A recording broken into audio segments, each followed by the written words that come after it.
ماہرین نفسیات کہتے ہیں اگر آپ کسی ہوٹل، ریسٹورنٹ یا عوامی تقریبات میں چائے پیتے ہوئے عام طور پر گھر پر چائے پینے کی نسبت زیادہ چینی اور دودھ ڈالتے ہیں تو آپ کے بدعنوان اور کرپٹ ہونے کے زیادہ امکانات ہیں۔ اگر آپ پبلک واش روم میں گھر کی نسبت زیادہ ٹیشو پیپر استعمال کرتے ہیں تو آپ کے اندر ایک چور چھپا بیٹھا ہے۔ اگر آپ کو کوئی موقع مل گیا تو آپ ضرور چوری کریں گے۔ اگر آپ انہی جگہوں اور تقریبات میں اپنی پلیٹ میں بھوک اور ضرورت سے زیادہ کھانا محض اس لیے ڈالتے ہیں کہ اس کا بل کسی دوسرے کی جیب سے جا رہا ہے تو آپ فطرتاً ایک لالچی انسان ہیں۔ اگر راہ چلتے وقت سڑک پر ملنے والی چیزوں کو آپ اپنی ملکیت سمجھتے ہیں تو آپ میں چوری چکاری کی خصوصیات بھی موجود ہیں۔ اگر عام طور پر آپ قطار کو توڑ کر آگے جانے کی کوشش کرتے ہیں تو اگر آپ کو کوئی طاقتور عہدہ دیا جائے تو اس بات کا پورا امکان ہے کہ آپ اپنی حیثیت کا ناجائز فائدہ اٹھائیں گے۔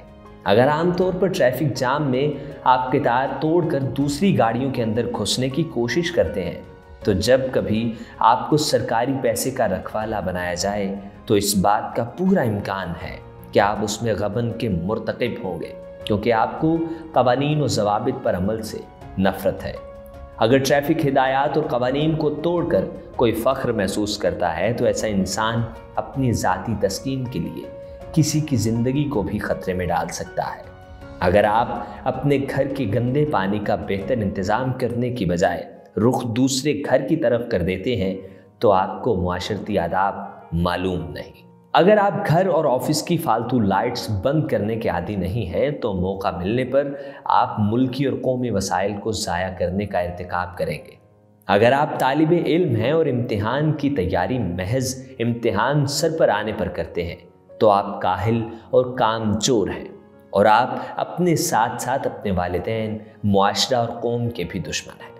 اگر آپ کا زیادہ وقت کہانیاں پڑھنے، فلمیں اور ڈرامے دیکھنے میں گزرتا ہے تو آپ خیالوں اور خوابوں کی دنیا میں رہنے والے بے عمل انسان ہیں جو اپنے علاوہ لواحقین اور دوست احباب کا مستقبل بھی برباد کر رہے ہیں۔ اگر آپ حیران ہیں کہ اس پوسٹ کو زیر بحث لانے کی کیا ضرورت ہے تو آپ بددیانت ہیں۔ آپ اپنے فائدے کی غرض سے بڑی آسانی سے معاشرے میں خرابیاں پیدا کریں گے۔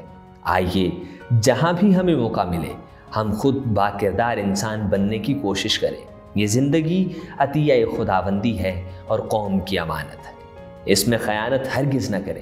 یاد رکھیں، کرپشن، بدعنوانی اور ایسی بے شمار برائیوں کے خاتمے کی شروعات خود سے ہوتی ہے۔ آئیے خود پہل کریں، خود کو ان برائیوں سے پاک کرنے کی کوشش اور محنت کریں۔ ایمانداری اور اچھے رویوں کا پیمانہ اپنے لیے، اپنے گھر کے لیے اور عوامی مقامات کے لیے ایک جیسا اور یکساں ہونا چاہیے۔ شکریہ۔